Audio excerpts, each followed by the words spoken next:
What's going on, family? This is Scrapbook Boxing, Museum of the Forgotten Fisticuffs series. I want to take a look at a dynamic lightweight champion by the name of George "Kid" Lavin. George "Kid" Lavin was a fascinating champion. He fought fighters such as the Barbados Demon, Joe Walcott. And I would like to get a little deeper into his career, but I would like to talk about it with you right here on the Museum of the Forgotten Fisticuffs series.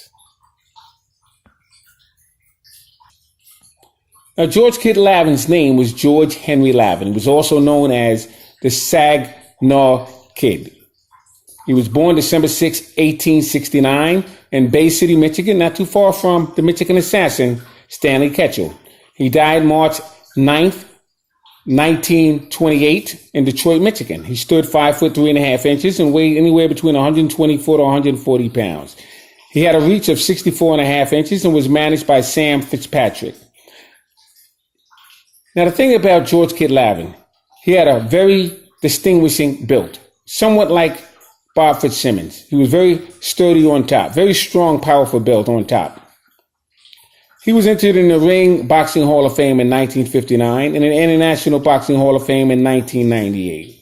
George Lavin fought greats such as Joe Walcott, the Barbados Demon, Dick Burke, Eddie Conley, Tom Tracy, William Jack Daly, Joe Soto, Johnny Griffin, Jerry Marshall, Andy Bowen, and Jack Evenhart. Now, Andy Bowen was a fascinating fighter, tragic story. We'll get into it as we go along with the career of George "Kid" Lavin.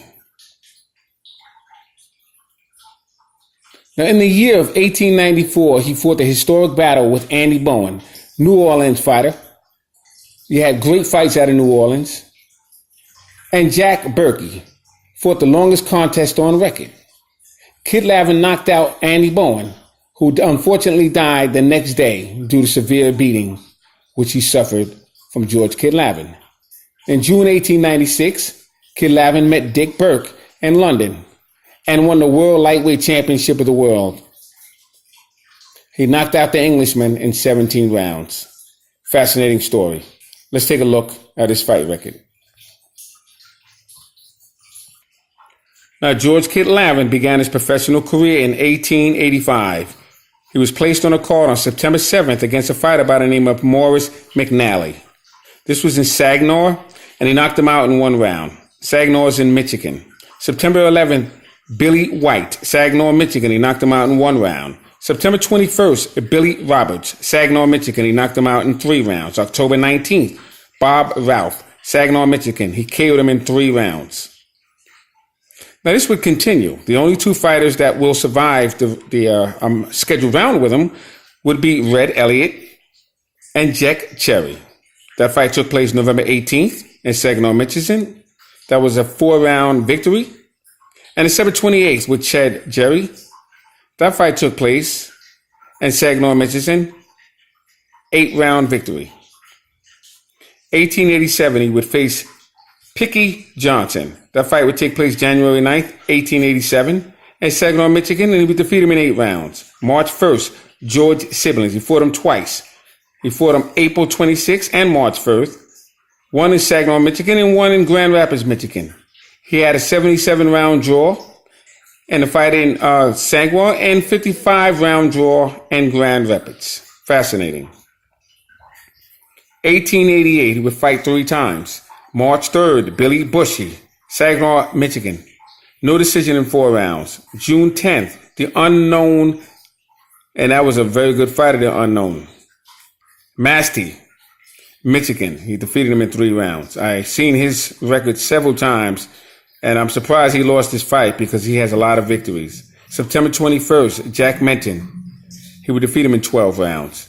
1889, March 10th, Butch Kennedy. He would defeat him in 4 rounds. That fight would take place in Massapequa, Michigan. May 12th, Billy O'Brien, Detroit, Michigan. He would defeat him in 4 rounds. 1890, November 12th, Sam Easton, Bay City. He would defeat him in 6 rounds. Easton broke his hand. 1891, he would face Jimmy Lewis on October 15th, San Francisco, California. He would defeat him in 4 rounds. November 20th, Joe Soto, Pacific Club, San Francisco, California. He would defeat him in 30 rounds. 1892, Danny Needham, San Francisco, 4-round exhibition. Charlie Rothschild, San Francisco, he defeated him in 10 rounds. Harry Jones, Portland, Oregon, knock him out in 8 rounds. Martin Slaughternessie, Bay City, he would knock him out in 9 rounds. 1893, he would have 2 fights. February 11th, Eddie Myers, Dana, Illinois, he would knock him out in 22 rounds. March 17th, Billy Gaffney, Detroit, Michigan, and he would defeat him in 10 rounds. Now, he would continue with these victories all throughout 1894. December 14th, he would face Eddie Bowen in New Orleans and knock him out in 18 rounds, and Bowen would die from a concussion of the brain, head strikes to the floor. So he did more damage by falling straight on his head, because at that time it was all ground. There was no canvas. So he must have hit a rock or something, but he fell straight on the floor, banged his head on the ground, and that was what caused the hemorrhage as far as my further reading is concerned. And he died, unfortunately, from a concussion, December 14th, 1894. But Andy Bowen was a very good fighter. I remember when he fought Jack Berkey. 1895, April 11th, Jerry Marshall, Chicago, Illinois, 4-round draw. By the way, that Andy Bowen and Jack Berkey fight was one of the longest fights in history. He would face Joe Walcott December 2nd, 1895, He would defeat him in 15 rounds. He would fight Young Griffer, who would also be champion, October 12th, 1895, and he would have a 20-round draw. 1896, Tommy Ryan, who would be middleweight champion of the world, January 9th, 1896, New York City, 4-round exhibition. March 11th, Jack McAuliffe, he would be champion as well, New York City, no decision in 6 rounds. June 1st, Dick Burke, London, England.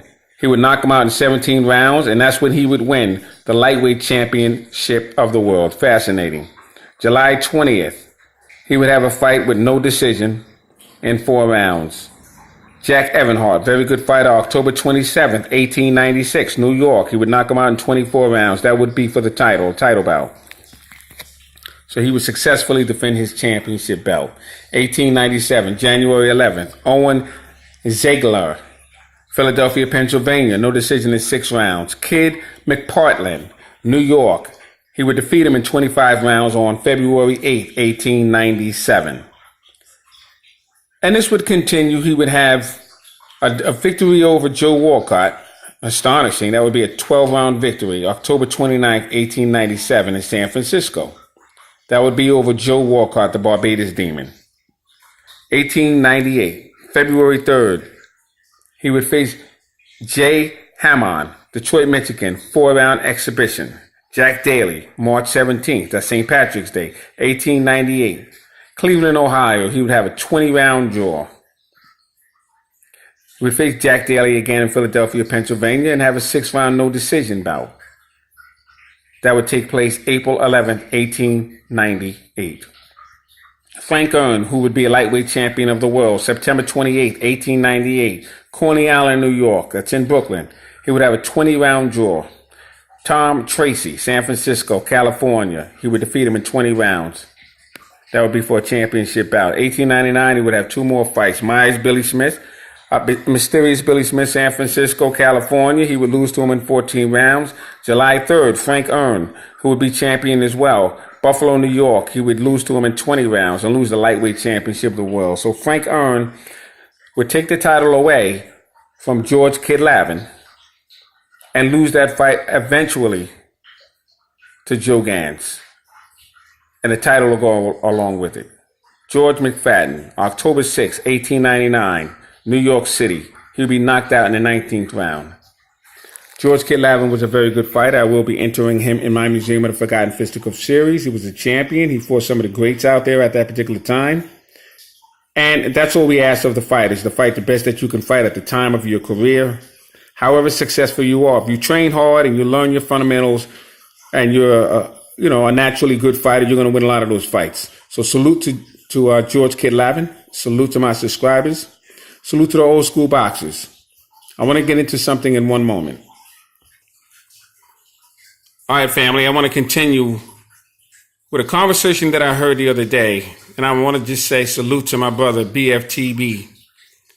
Great breakdown. It was on a channel, I believe it was Stay Ready Boxing TV.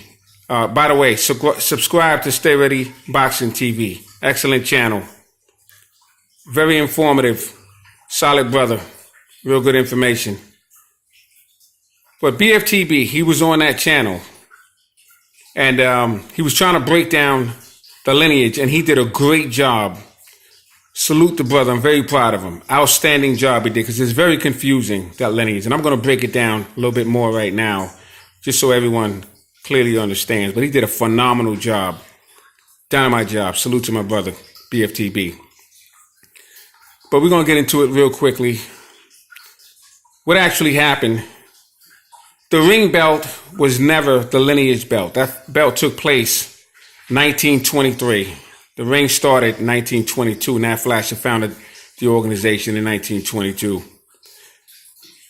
But it was a belt before that. And that belt was the Police Gazette belt.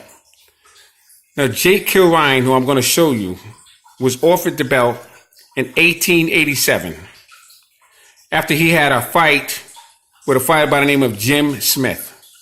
Now, that fight took place, and it took 106 rounds to complete. They didn't complete the fight because of darkness, but it was 106 rounds of boxing. And the belt was awarded to Jake Kilrine. So I'm going to break this story down in a part 2 video on the lineage of the championship belt. Salute to my subscribers. Peace. What's going on, family?